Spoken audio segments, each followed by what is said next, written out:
Hi, my name's Phil. I like talking about politics, and in this video I'd like to discuss Boris Johnson's spectacular diplomatic failure over his latest Brexit plan and what that's going to mean not only for how people view Brexit, but how we're going to be able to recover after it as well. But first, if you'd like to be notified of daily news and politics, please subscribe to the channel and click the bell notification icon.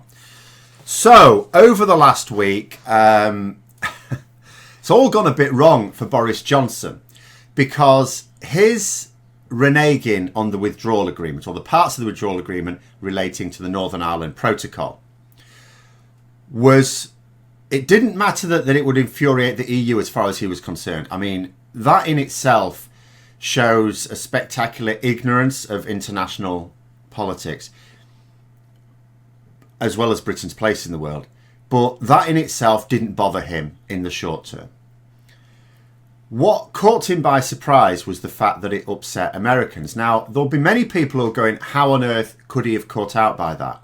America is very much invested in the Irish peace process. But there's another argument as well, which is, this is the bit that's really caught Boris Johnson by surprise, it seems, and his whole government. This is why Dominic Raab has been over in America in the past week to try and get support that he's of course not getting. They've made two errors. The first error was to misunderstand the fact that after Brexit, the dominant English-speaking nation in Europe is not the UK. It is Ireland. It is the Republic of Ireland. And the reason for that is twofold. First of all, the Republic of Ireland remains a committed EU member. So in terms of European politics, Ireland now calls shots that the UK has given up the power to do. But also in America, you know, I've talked in the past about the Irish lobby, the fact that so many people in America identify as Irish Americans. Now, that in itself should have given Boris Johnson a bit of a warning, because one thing that has genuinely surprised people, it's genuinely surprised me, and I know it's genuinely surprised a lot of other observers of British politics, is how on earth could the Conservatives have made this miscalculation? Because many Conservatives, particularly the Eurosceptic Conservatives, but many Conservatives almost pride themselves on not knowing the movers and shakers in Europe. You know, they can't name German politicians. They can't name French politicians. They can't name Italian politicians, Spanish politicians. And maybe they know the ones at the top of the tree, heads of state, heads of government, maybe. Not even N all the time. But they know who's in charge of America. They know who the president is. They know who the vice president is. They know who key secretaries of state are. They know the movers and shakers on Capitol Hill. They know these things. They align much more closely with America than with Europe, much to my annoyance over the years. You know, Britain has often, you know, from Churchill, really talked about itself as being a bridge between America and Europe, but it's never really been true. British governments have tend to align themselves very firmly pointing at America and really just having a little listen out at what Europe is saying now and then. So the Conservatives would not understand this basic rule of diplomacy is ridiculous, because if you consider, I saw actually someone saying that where the difference is that British governments have tended to sort of schmooze the White House. That they've tended to want to be very pally with the president, whoever they may be, and get very close to the president. Whereas Irish diplomacy has been very much more based on Congress. But in reality, if you look at the situation, I can't remember the last time there was a US president that didn't have a one-to-one meeting, for example, with the Irish Prime Minister or the Irish President. Happens all the time. And you think about it as well, Ireland's quite a small nation, way smaller than the UK. And the only other nation I can think of as small as Ireland that has the same ready access to key American politicians would be Israel. I cannot think of anyone else. And that should have told them something as well. And again, it made no difference if Boris Johnson, you know, maybe he thought to himself, well, you know, Ireland may have Congress, but we've got the White House because Donald Trump's a big supporter of us and a big supporter of Brexit. All my covering for him and refusing to call him out on his obscenities, that's going to pay dividends.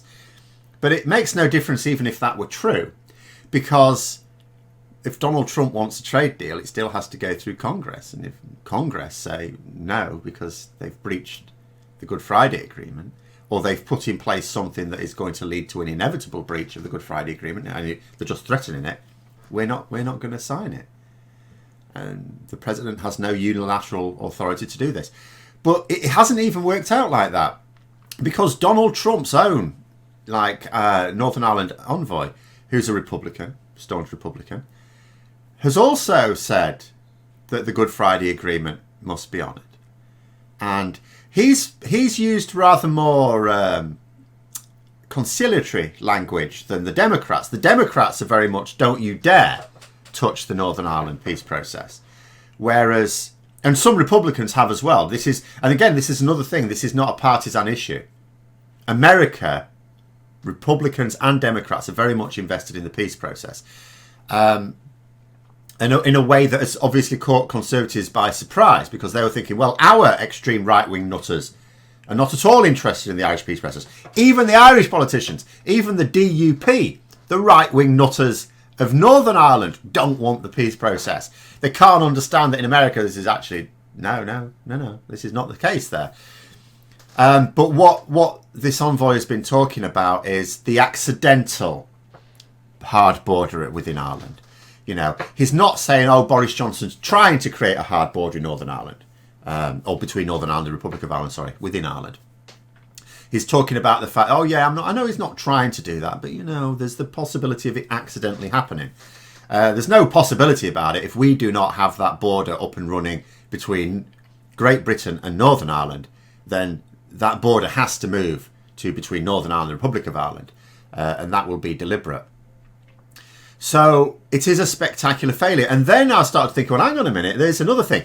Because then you add, the one of the Brexiteer gobshites piping up, Sir John Redwood. And truly obnoxious man.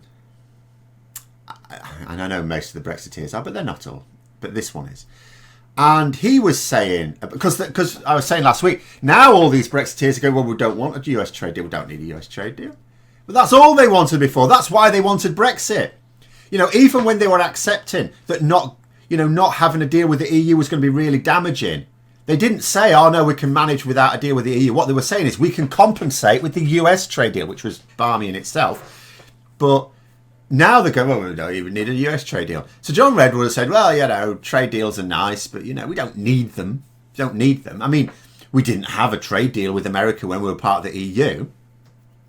No, but we had a number of trade agreements, because, again, what people might be imagining is, so people know that if we don't get a deal with the EU, we're leaving on the 1st of January with World Trade Organization terms.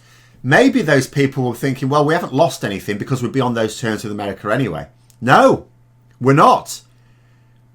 In the transition period, and as a member of the EU, we are not trading with America on World Trade Organization terms. We have trade agreements. We don't have a full comprehensive free trade agreement, but we do have bilateral agreements, quite a lot of them.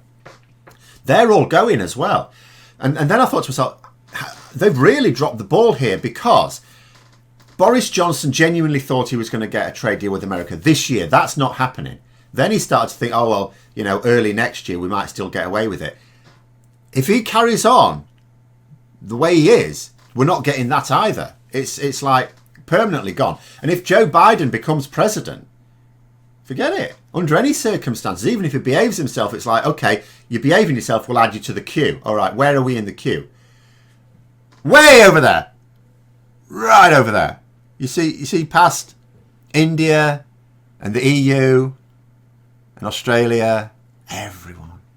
You go back to the back of the line, like President Obama told you to. And so we were going to be in a situation where people never would have noticed that we actually had trade agreements, is what I'm saying, with America. Now they are. Because it was going to be some sort of trade, even if it was just going to be a preliminary trade agreement with America. We were going to have something that allowed us to trade on better than WTO terms this year, so that when we left the transition period, it was all in place. That's not happening. So now we're not just going to find ourselves trading on much worse terms with the EU, which they've sort of prepared a lot of people in this country for. No, now we're going to be finding the same thing with the United States as well. So now we're going to be able to point out, hang on a minute, how come we're now trading on worse terms with America? You said we didn't have trade deals with America as part of the EU. Well, we obviously have, because our trading arrangements have changed. Why has it changed then? Why has that changed? And they won't even be able to say, don't worry, we're getting that trade deal quite soon. They won't even be able to say that, because America will be going, no, you're not. No. You're waiting, son. Be a few years at least before we get round to you. Completely dropped it completely. And I'm thinking, or what plans they had, whatever plans they had, and I don't think they were well thought out, whatever plans they did have at the start of this year for managing Brexit at the end of this year, seems to have gone out the window. And yeah, they haven't changed tack. I mean, they should have at least extended the transition period when politically they'd have been able to do that.